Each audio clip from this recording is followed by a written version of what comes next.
Okay, Is we're he ready. Thank you guys all for coming out. I think this is on. It is on. It is on. Awesome. Thank you. We're going to be talking about planting for pollinators tonight. We're going to try to keep this short and sweet and getting down to, instead of going through the hundreds of native plant materials that we can use for pollinators and bringing birds and bees and butterflies into our garden, what I gave you guys was a short list of a lot of our very common, very easy to get a hold of in garden centers plant material that you can use in your gardens to attract butterflies and bees. The one thing that we like to do, besides the natural or the loss of habitat, use of pesticides and eradication of weeds that homeowners typically do, which a lot of these things are the food source for our pollinators in this area. We want to try to educate people to reintroduce some of these food sources for our pollinators because they do help our food production. They're a vital part of our food chain. Without our bees and butterflies and other pollinators, we would not have the food chain that we're accustomed to. A lot of the fruits and vegetables that we buy in the stores and at food markets are really, really dependent on our pollinators that we have. So the one things that I really want to point out as we look at this list here are native perennials. You will see a list of about 20-30 perennials on here that are native to this area. The one with the asterisks are shade tolerant. Oh, okay.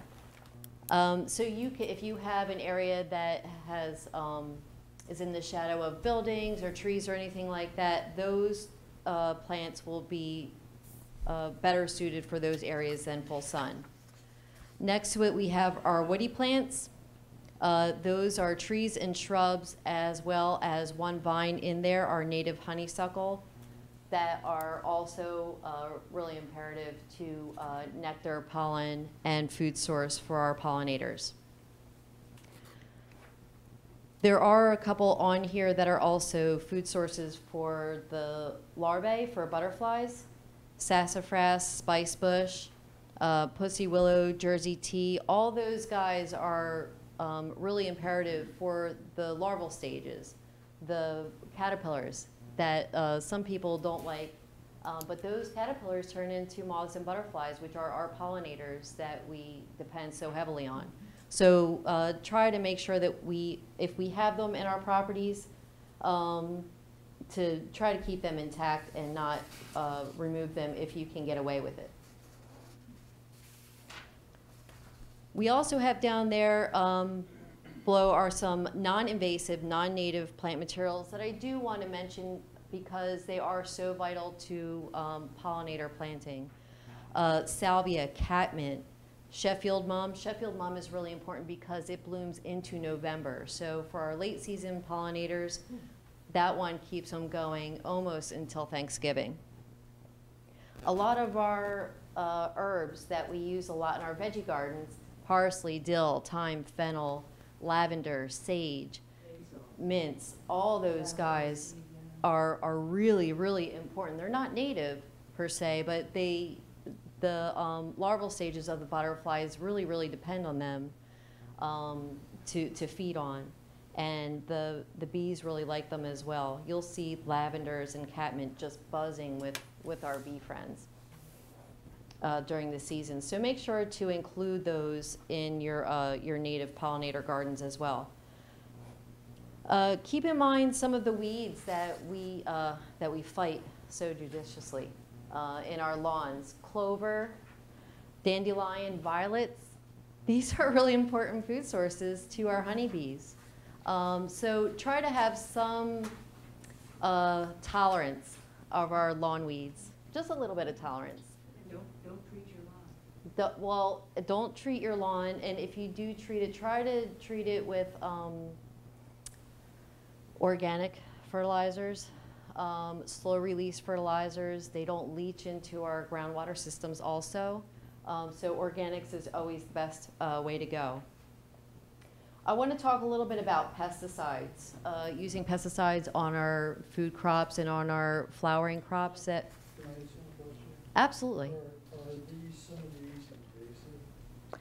None of those are what's considered a non-native invasive. So if you look at these plant materials, the native perennials and the woody plants, none of those are what's considered invasive, like Japanese honeysuckle invasive. Like So, yes, that's, I saw the honeysuckle. that's our native honeysuckle. We do have a native one. It has really long red flowers, like crimson red flowers. The one that you see, the honeysuckle bush and the white honeysuckles that are really, really fragrant, those are Japanese honeysuckles and they are invasive. Yeah. The non-natives that we have down there are, again, not invasive. Butterfly bushes are wonderful for butterflies, but they will get out of control in some cases, so I did not include them in this plant list. But the dill, if you guys do herb gardening, the dill will self-seed, so just be careful of that to cut off the flowers before it seeds itself. It's not invasive, really. It'll self-seed wherever you have it planted. Oh, so we were talking about pesticides. It's always good to try to use as much as possible organic pesticides in your garden. Using organic pesticides is not in any way, shape, or form super safe for our pollinator friends. They will damage our pollinators. They will kill them. However, what we want to try to do is use it in such a way to where we are going to create the least amount of damage possible. So the two biggest pesticides that we use in my business, Bucks Country Gardens, is horticultural oil and horticultural soap. Both of these they're used by contact, so they have to actually make contact with the pest in order for it to work. They work by smothering them. The horticultural oil will smother the bugs and suffocate them. The horticultural soap will actually desiccate them. It'll pull the water out from them. So the best way to do that is to apply these pesticides very early morning or very late in the evening. These times of the day are when you will get the least amount of activity from our pollinators, from our butterflies and bees. So if you are going to use pesticide, make sure it's organic. And make sure you use it at the right times of the day. Not only is it better for pollinators, but it also will not burn your plant material. How do they work with grubs?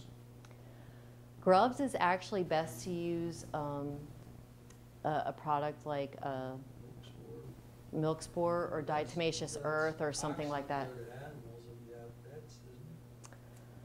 Not a good thing to have around. The milk spore, and there's also Pets. BT that you can use, and I know that some of them are not toxic to mammals. So you can use them, and it can get like slurped up or on their feet or stuff like that, and it's not gonna. I said that was it tends to stay in the ground for a long time. Mm-hmm. Yeah, and from what I read so far, and you can, if you want, you can take my card and we can talk about this a little bit more, and I'll report back on anything that I find out. But DE, diatomaceous earth, BT, which is bacteria, and milk spore, all those guys tend not to be detrimental to mammals, to humans or pests, or pets as well. I'd sent off to the Penn State Extension. I never really got a definitive answer as to what to use that would really be safe. For the grubs? What grubs of what? For Little Japanese? Little white grubs. Japanese beetle? Yeah. In your lawn? Yeah. The milky spore, it infects the grub. It's nothing, I've never heard of it infecting animals. Dogs No. don't in your lawn. Well, my concern is that it stays around for It's a fungus, I think, isn't it? I think milky spore might be a fungus, and then BE is a bacteria that like kind of ruptures them from the inside, which is not very nice to think about, but that's what it does. Specific to the animal, you couldn't get milky spore yourself by walking on it because it can't invade our Yeah, I think I think you're right. The pesticides like that, the DE, the BT, and milky sport, I don't think it has any effect on us. Well, the other thing is if you have, I have small dogs, and I'm worried about putting anything out before, any kind of fertilizer or anything else, Yeah. because basically they run across things, and later they'll be licking their feet. Yeah. Mhm. They're in. Absolutely. Oh, for And sure. if they lick their feet, it's ingested internally. Mhm. Absolutely. Yeah. Now- The same problem exists, by the way, in the wintertime when they put the brine down on the road. So they having all that Well, we weed stuff go in away there, from and the they salt. come walking the dog. It's, The salt. That gets into our Yeah. streams are Yeah. sailing down. Yeah, and we're but if you read the label like on things like Rub X, I mean, I would never put on. I actually I have a lot of grubs in my yard. I use the least amount of pesticides. I don't put down pesticides for my grubs. I took the approach, I just thought. I just let them eat. And you know what you can do? You can aerate and overseed every year. As long as you aerate and overseed, put down some lime and some slow release organic fertilizer once or twice a year, your lawn is going to be so lush and healthy and full in that respect that it's going to naturally kind of choke out most other pests and weeds anyway. Yeah. So I always tell people, instead of doing like the fast release fertilizer and the pesticides every 3 weeks, like, yeah, I know, just go for like the all organic, aerate, overseed, build your garden and your beds and your lawn from the soil up, and it really should pretty much take care of itself. Yeah. No problem. Did anybody else have any other questions or comments? I did. Yes. When you said horticultural oil, were you talking like neem oil? Is that? You can use neem oil. Neem oil is slightly different than a straight horticultural oil. Neem oil is derived from a plant, and then pyrethrins is from chrysanthemums, and all of those are naturally derived. In hort oil, I think you can get hort oil without neem and with neem. So it's a light oil that covers. It like chokes them out. Because they breathe through their abdomens, they openings in their abdomens, they don't breathe through their mouths. And so you have to make certain, if you're using horticultural oil or horticultural soap, you have to get all around, which is kind of a pain when using it, instead of using a synthetic systemic, which you drench the ground and the plant takes it up. If you're using a hort oil or a hort soap, you have to cover the top, you have to cover the bottom. If you don't cover it, it's not going to work for those pests. Does it work for Japanese beetles? Japanese beetles, as far as I've read, I think is DE works very well for beetles. The only thing with using DE is it's also going to harm your pollinators if they come in contact with it. So you just got to be careful not to put it on the flower, or you can put it on there and cover up whatever plant material you put it on for a little bit so that it affects only your target. And then once you have it on there for like a day or so, uncover it and then wash it down. Donna, So- where are they? Where are, They love my rose bushes. all right, so They one, are after my rose bushes every year. okay, so one thing I would suggest is you get a bucket of warm soapy water. Yeah, I do that, but and shake I'm it. out there every day and I'm getting hundreds and hundreds of beetles. Well, you're probably getting from neighboring lawns, but that's where you treat your lawn with the milky Yeah. spore and get your neighbors to treat the lawn with the milky spore. And that milky spore goes into the ground and the spores eat up those grubs, those milky grubs. That's what the milky spore does. And they overwinter, the grubs overwinter. In the ground. In the ground. Right, A few I know inches, that, about yeah. this far down into your lawn. Okay, well, I'll have a battle, but I'll try. How about the bug bags? Like, everyone's for beetles. What's Yeah, the so gotcha on those? I have mixed feelings about the bait traps. Does it attract them? Absolutely. Would you have those beetles in your yard if you didn't have bait trap? Right, there you go. Maybe not. So I don't use bait traps for that reason. I don't have don't have beetle problems right now. So I don't wanna bring a bait trap into my Well, I property. don't have a lot of beetles, but you can tell there's a certain period where they'll be out more and I'll put out a bait trap and I won't even get a full bag. If you're gonna use bait trap, I would put it like the farthest reaches of your world. Away from your road. Yeah, away from everything that you hold dear, like as far away as possible. Yeah, because Thanks, Joe. the purpose of the bait trap is they attract them, right? So you don't want to attract them to your property if they're not going to be on your property. But if they're already there, just put it there, but put it far, far away. No, I say thanks, I Joe. prefer not to use them. You have a beetle bag out there, so I don't have any in my yard because I'm not that far away from you. So thank you. My neighbor, I have a neighbor a couple doors away, and she's getting bags full of beetles. And I said, well, thank you very much, because they stayed out of mine. I know, Stayed out yeah. of my garden. Give the bait traps to your neighbors for Christmas presents. I know. Have them put them over there. Yeah, I don't prefer Well, to also, have them. What harm do they do to other things though? They will defoliate. The Japanese beetles? No. No, the bait traps. No, there's a pheromone specific to Japanese Yeah. beetles. Oh, okay, so it really doesn't hurt anything else? No, No, it It just just- taps them. Yeah. Yeah. And this way it relieves Ken of the problem. that's Correct. right. You're doing So my flower beds look wonderful. I don't have roses. And They're- if you know anybody that has chickens, they love Japanese beetles. And they also like ticks. Some chickens do. Yeah. So are you going to have chickens too, Joe?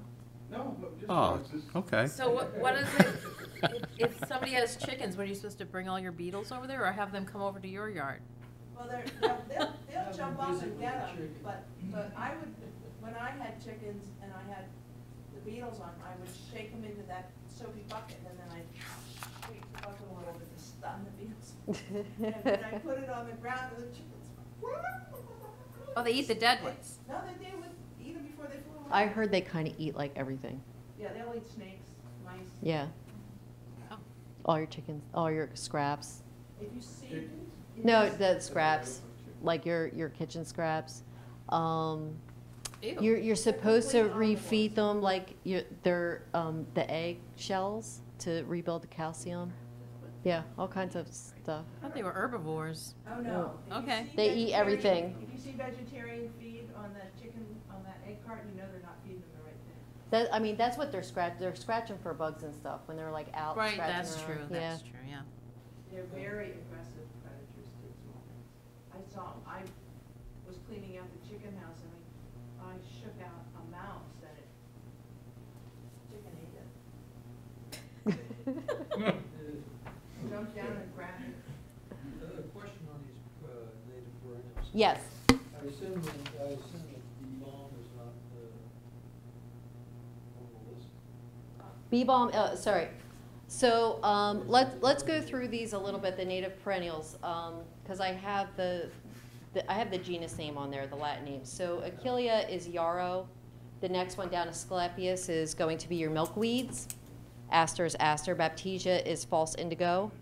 Colonie is turtlehead. Echinacea is coneflower. Eupatorium is Joe pieweed. Geranium is cranesbill. Aquilegia is columbine. You're going way too fast. Oh, I'm sorry. Where do you need me to be? I got lost at, what is it? Eupatorium? Eupatorium, Joe pieweed. Thank you. Geranium is cranesbill. Oh, It's a little low growing. And Okay. the seed sticks out like a little bill of a bird. Aquilegia is columbine. Liatris is blazing star. Lobelia would be our cardinal flowers. Monarda is your bee balm. That would be Monarda. Flux subulata, those are mountain pinks. Rudbeckia are the black-eyed Susan family. Solidago is goldenrod. Tiarella is foam flower. foam or phone? Foam, F-O-A-M? yeah, like it's foamy. Okay, thank you. Yep. Little frothy. Vernonia is ironweed. Coreopsis is tickseed. And you can have annual and perennial coreopsis, so just mix them all up and have fun with coreopsis. I like them. Sunflowers, those are your run-of-the-mill sunflowers. Oh, Like I didn't realize those are native they- perennials. Yep. Well, they're native, and then they have a perennial sunflower, which is like 7 feet tall, little teeny tiny flowers. And then our annual sunflower is also native. And those Oh. are going to be annuals, and they will self-seed. Oh, nice. Yep, and those are going to be good for pollinators, bees, butterflies, and birds, and humans, if depending on the type of sunflower you get. Beard tongue, penstemon would be the genus name of that. Agastache is hyssop, and semicifuga is black cohosh, which a lot of people know black cohosh because it's a herbal supplement as well. Right. And you can see it along the roads up here, at least in central Bucks. You go along 2633 to Silbury as you're approaching the church on the same side. I see along the roads there, along 2633. Yeah. A lot of these you'll see, like if you go to Tyler State Park and some other natural areas, a lot of these will already be growing in those areas. It's kind of nice that we have, we're talking about edible gardens as well with our pollinator gardens because they really should go hand in hand. Anybody that I'm doing, designing an edible garden for, I always leave some sort of space for a pollinator garden as well, because you really want to bring in the bees to pollinate your vegetables and your fruits. Plus you can make tea out of some of these. You can make tea out of some of them. Bernarda Yep. makes a lovely, lovely tea. And most of your herbs that are down there are non-natives that are also good pollinator attractors. A lot of those I make teas with as well. Some of the ones in the mint family, all of the ones in the mint family are going to be really high pollinator attractors, but you don't want to put them in your beds. You want to keep them in containers because they will be aggressive to the point of being invasive. So you want to keep those in containers. Does anybody have, I want to keep this short and sweet. We have some other stuff to go through regular business. Does anybody have any questions about attracting pollinators, about the plant list that's on there, about using pesticides, anything at all? No? Good? All right. Thank you. Great, thank you, Amy. Thank you.